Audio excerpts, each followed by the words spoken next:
If you run a business and you've ever thought about starting a podcast, I'm going to show you why now is the best time for you to start, why your prospects are listening to podcasts more than ever, and the biggest difference between a podcast that grows your business and one that just becomes a vanity project. The majority of business owners and experts in 2026 struggle to get clients online, not because they're not experts in what they do or because their products aren't brilliant. It's simply because they're competing in a very, very crowded market where there are hundreds of millions of people every single day posting on social media, which creates this environment where it's very difficult to cut through the noise in a way that attracts clients without you having to sell your soul to the content devil and play the algorithm game that, by the way, if you're anything like me or my clients, you probably hate. Now, you might be thinking, well, doesn't everyone have a podcast too? Because there is this perception that everyone does have one. And actually, the most influential thought leaders in each industry do tend to have one because they know it's the best trust-building platform. And when you see these industry leaders launching podcasts, it does create this perception that everyone has a podcast, but actually, it couldn't be further from the truth. Look at this graph right here. It reveals that the total number of active podcasters has shrunk from over 4 million in 2021 to just 400,000 over the last 5 years or so after its peak during COVID. So no, not everyone has a podcast. In fact, relatively few people have a podcast, and it's way less competitive than people think. On the other hand, the demand for podcasting has gone completely the other way. The number of people listening to podcasts monthly has grown massively from 80 million to now nearly 600 million in that same time period. So what does this actually mean for your chances of success as a business owner with podcasting compared to, say, the other main platforms? Well, let's take a look at how the supply and demand differs across platforms. And rather than getting too stat heavy again, let's just imagine you're going to set up a lemonade stand and you're choosing which street to set it up from. You got Instagram Street, YouTube Street, and Podcasting Street. Now, simply put, on Instagram Street, there are so many other lemonade stands that there are only enough kids who are thirsty to give each stand 9 customers. YouTube Street is slightly quieter on the lemonade stand front, meaning that each stand would get around 23 thirsty kids, but barely anyone else has put their lemonade stand on Podcasting Street yet. So if you put one up, 1,500 thirsty kids show up to your stand.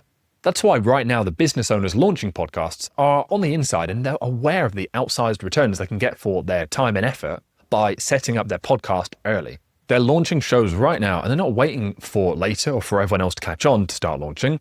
They want to put their stake in the ground early on. And that's not just because of the low competition. It's because they also understand that how business owners make serious money through their podcast is totally different to the ways that most creators make money through their podcast. And if you don't understand this, you can accidentally start a podcast that only pays you a McDonald's hourly wage. But if you work long and hard on your business, you can't afford to have a podcast that isn't paying you what you're worth. So here are the 3 main ways that your podcast can make you money and how much you can expect to make. The first way is to use your show to create brand recognition. You basically have a podcast in the hope that it indirectly helps more people know about you and hope that more people knowing about you indirectly makes you more sales. I say hope because most people start a podcast with no idea how to get more people to know about it and no idea how to translate that into more sales. So they're hitting and hoping. The second way people try to make money from a podcast is to make a new stream of income by attracting advertisers to their show, which sounds clearer than the buzzword of brand recognition, which is pretty vague, but here's where this still gets foggy. People pour years of hard work into a podcast before they take the time to find out how much companies actually pay to advertise on podcasts. Now, I hate to hit you with stats and numbers again so soon after last time, but I'm afraid it's necessary. Let's say that your podcast reaches 1,000 listens per episode, which, by the way, would put you in the top 3% of podcasts worldwide. Typical advertising rates are less than $50 per episode, even at that size. Not really the kind of fuel your business needs, right? But if your business makes money by delivering a service or a transformation to other people, then you're in luck, because the third way to make money will fit you like a glove. It's having a podcast where every listener is a potential lead and client. Let's look at how this works. And let's say you're a parenting expert who works with parents one-to-one to coach them through building a better relationship with their teen. So you have a podcast, it's about parenting teens, where every episode you share your insights and your expertise around this. Now, because the show is about parenting teens, you attract a listenership of parents with teens. And because you share your expertise in every episode, every time someone listens, you provide more value to them and become more of an authority in their mind around the topic of parenting teens. Meaning that with each listen, it becomes more obvious to them how you'd be able to help them solve the challenges they're facing with their teen. So the moment you share a call to action at the end of your episode, suggesting they schedule a free call with you to explore how you can help them build a better relationship with their teen, they jump at the opportunity. Firstly, because the last few weeks they've been dreaming of what their home and their family life could look like if they just had the chance to work with you. And secondly, because at this point you're basically a celebrity to them. This is one of the best kept secrets. Podcasts are not just for brand recognition or sponsorship or advertisement. They're one of the most efficient ways to get inbound inquiries from potential clients to work with you directly from your audience, or in this case, your listeners. Just the other day, I recorded a testimonial with one of our clients, Bree, who gets 5,000 listens per month on her podcast. And last month, she booked 16 sales calls. And since you keep asking me for stats, an interesting comparison here is that YouTube Consultant once told us that 5,000 views would book around 2 sales calls on YouTube. And don't even get me started, I would hate to think how many LinkedIn impressions or Instagram views you would need to reach that. In this case, Bree doesn't even worry about social media anymore, as over 90% of her business now comes from the podcast, from turning her listeners into clients. I think it's also worth mentioning that the reason podcasting works this well isn't rocket science either, because while other platforms are full of distractions, when people click and listen to podcasts, they stick you in their ears and sign off from the rest of the internet while they walk the dog, work out, commute, or another activity that allows them to spend a lot of uninterrupted time with you. And that's easily the biggest ingredient of building trust. So if you're not closing as many deals as you'd like or as you used to, it's probably because your competitors have podcasts that your prospects can listen to and quickly are building up that hours of trust with them. While if all you're giving your prospects to go off is 30-second clips and some written posts, it's peanuts in comparison, right? Now, years ago, me and my business partner, Anthony, we didn't realize how important this was. And so even though we had our podcast and it was very successful, we still treated all of our marketing channels as separate, meaning someone could book a call from, say, social media and not even know we had a podcast before they spoke to us, and vice versa. And then one month, we noticed that people were bringing up the podcast a lot on our sales calls.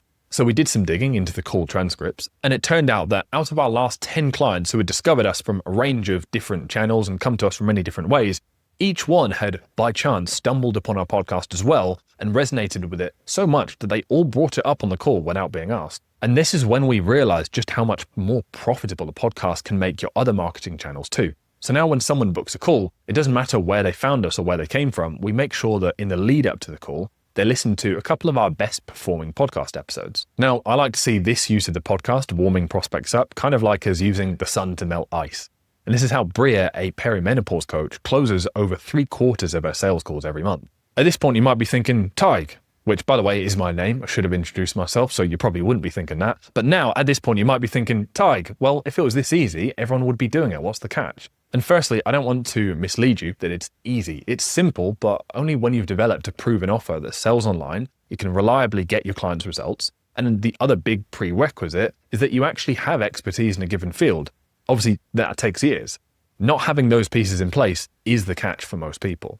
But if you're truly an expert at what you do with a proven offer and systems to get your client results, then we can go back to the question of what's the catch. In which case, the catch is just that as more business owners start to catch on and start podcasts, then there'll be more competition to deal with. But right now, there's this window of opportunity where the value of podcasting for business owners to build trust and get clients is only increasing. Yet, there's actually way less podcasts than people think there are, and very low competition. So if you're trying to scale your business, it is arguably irresponsible of you, I'm going to say it, not to start a podcast. Especially if you don't like using social media, then it's definitely irresponsible not to start a podcast. But if you are going to start one, just make sure you don't end up like the other 3 million who quit in the last few years because they didn't understand how to grow their audience or convert them into clients. So watch this next video to see how to start a podcast that gets discovered by dream prospects without social media and converts them into clients too, even when you're starting with no audience.